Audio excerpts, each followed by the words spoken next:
digest and maybe look back at the OKC series and how everything played out, just what stuck out to you about maybe the keys for the next step that this team has to take after conference finals the last 2 years? Yeah, we're really proud of the accomplishments the last couple of years, but certainly we're not content. And the reality is we lost 4-1 and a lot of, lopsided losses. So this summer we really focused on some of the areas where we thought we were exposed, and I think our guys really took the challenge. So, fingers crossed, we think it was a really productive summer across the board, and we're more prepared than ever to take the next step. And just what did you see from Ant specifically this summer? Sounds like he was in the gym a lot, just kind of him trying to, go the next step and make that another leap here. What's so neat about Ant is sometimes we forget how young he is. The amount of winning he's seen at such a young age, oftentimes the number one overall pick, it takes a long time. He had some lean, initial year was lean, and then since then he's win, and he's seen so much serious basketball. I think he became really addicted to the film room this offseason. His work ethic has always been great, but this summer was a whole other level. I think the combination of the playoff experience, the Olympic gold medal, and his just burning desire to win it all made for an unbelievably productive summer. So I think he's really focused on how to be more effective late game, not just for himself but for others. And his body's in unbelievable shape. It's pretty impressive to see how quickly he's matured, not just as a player, but as a professional with his approach. And he's going to have another great year. Tim, what specific aspect of play or player did you and Coach Finch talk about the most during this offseason? We talk about all the players. Inevitably, you talk about your best guys. And obviously it starts with Ant and constantly challenging him and not allowing him to be content with, he's already a great player, but we think he'd be one of the greatest players of all time. And that only comes with team success. So it wasn't unique to one player, but we are constantly talking about Ant, talking with Ant. Hey, what's next? How can we continue to ensure we have an environment that's going to allow you to take those next steps? Tim, when you in the front office are together kind of mapping out how you're going to get better in the Western Conference, you see Oklahoma City in front of you. How do you balance kind of like improving the team versus this one team or just getting better overall as an organization? What are some of the discussions like when you talk about roster building and what you may need to get to that next step? Yeah, ultimately, you hopefully have a team that has enough diversity to its roster that you can play against anybody. But I think it's dangerous if you're solely focused on one team, as we can see with injuries or matchups. I mean, look at our year last year. I think we finished the season 17-4. We barely avoid the play-in, and then we have some success in the playoffs, make a bit of a run. So for us, we're a pretty firm believer, just be at the big table, continue to be one of the elite Western Conference teams. We think we're capable of being a home court playoff team, and I think once you're a home court playoff team, you have a real puncher's chance to make a run. But we're not solely focused on any one team. I think the Western Conference is the best conference I've ever seen. This is my 29th year in the NBA. I've never seen such a talent-rich conference, even the first two picks in the draft come to the Western Conference. So it's, we're excited. I think our guys are certainly fueled by competition. We're not going to duck anybody, and we can't wait to see where we stand up in this kind of historically stacked Western Conference. Tim, you guys are below the second apron to start this season, and obviously you were above that last year. Is that one of those things where the process starts maybe a year in advance? You're thinking about the Rudy contract extension that he signed. What did that kind of look like, and how far does it go back for you and your staff to sort of plan where you want to be from a salary standpoint? It's unique. You get the new CBA mid-contracts, so certainly it changed our kind of approach. We did some things prior. We're pretty aggressive financially, and now there are these new pretty severe restrictions on not just the tax you got to pay, but how you can kind of transact. So it's constantly a discussion point. We want to be as nimble as possible. Being out of that second apron allows us to do things we couldn't do last year. And we think the more flexibility we have, if a deal comes our way, that the second apron is just, it's hard to make a trade, period. So the planning started pretty much the minute we got the CBA, but I do think we're getting a little bit more aware and hopefully better at managing those things. It was also new. The last summer, I think you saw a real impact of what the new CBA looked like and the fears of the second apron and the kind of transactional windows that are essentially shut when you're not in that. when you're in the second apron. So we talk about it constantly. And again, I think that if there's a theme, it's be as nimble and flexible as possible.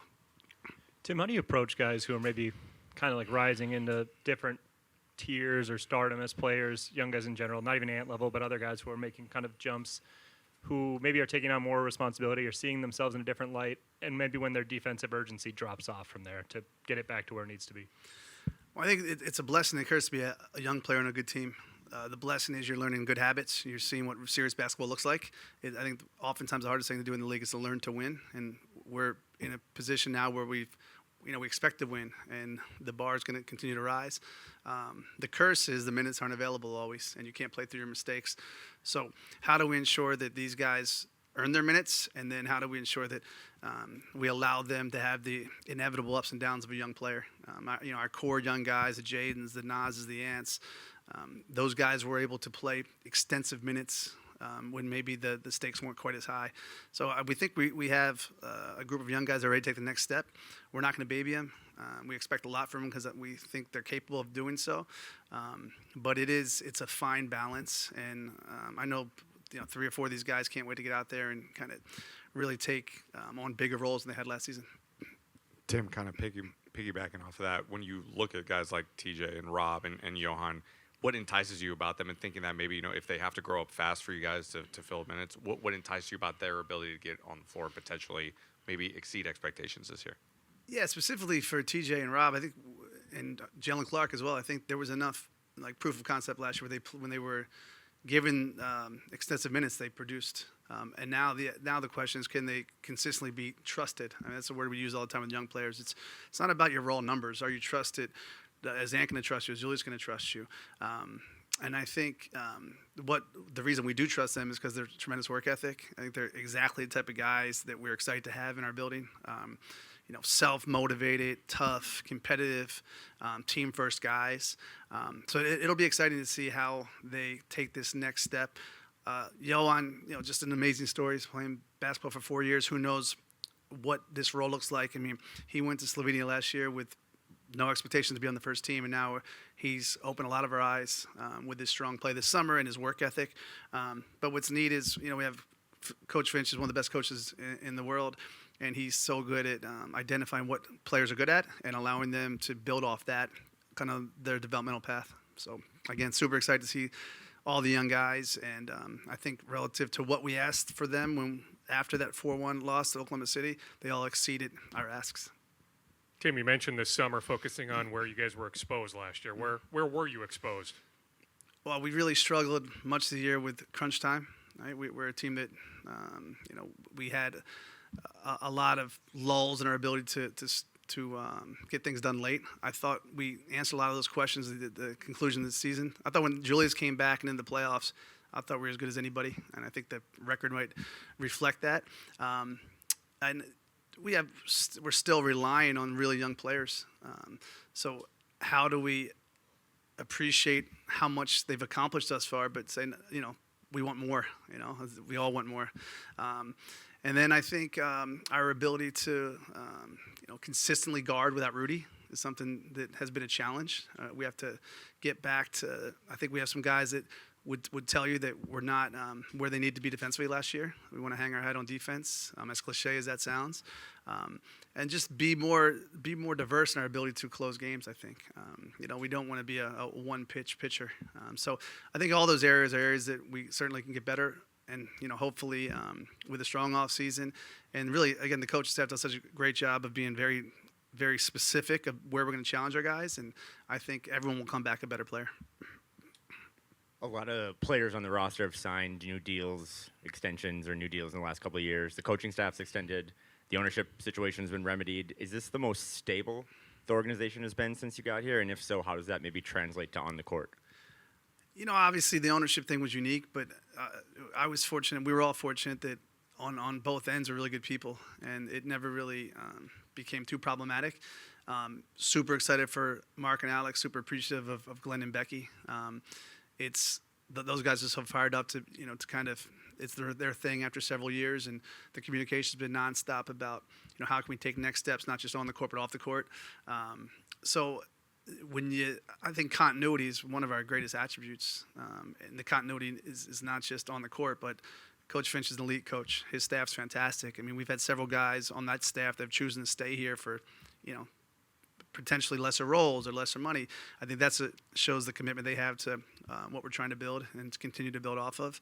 And then we're going to return, 7 of our top eight guys. We have several young guys we're completely convicted in. We know they're rotation guys. And then it's always exciting to get a couple of new young guys. You see Johan or Rocco, just the youthful exuberance, which is always great. So I think, fingers crossed. Last year we had this day was 3 days earlier. We had made a major trade, traded a great player who had a great year in New York. And I think what sometimes we don't appreciate is beyond the basketball fit. This summer we've had guys in our gym for 2 months on their own accord. We had 20 guys for the last, I would say, month. There's also just the personal fit. Like you get traded late in the season, you got kids, you got to find schools, you got to find a house. It's hard to be productive at your job when your off court is unsettled. So I don't think we probably gave enough appreciation for that, specifically with Dante and Julius last year. Those guys are leaders now. They're completely comfortable in their roles. I thought Julius, when he came back from the injury last year, his leadership was evident on both ends. His playmaking, his ability to kind of really appreciate how to make his teammates better, is what I thought spurred us that pretty good end of the season run and then into the playoffs. Then we ran into the buzzsaw this Oklahoma City. But a very, very long answer short. I think continuity will be something that we're really going to lean in on and something that should allow us pretty quickly to get a sense of what type of team we're going to have.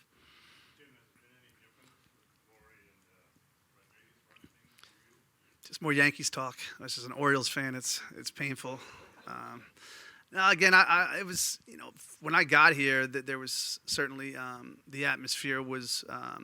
I basically had 3 owners, with Glenn and Mark and Alex, and 3 really good partners. So it's what's really neat about Mark and Alex is their willingness to be really chase risk. They're unafraid to try new things. And I think that's empowering because I'm up here trying to pretend we have answers. It's not a linear path we're on in professional sports. One bad injury, a bad matchup, and the season can go down the tube pretty quickly.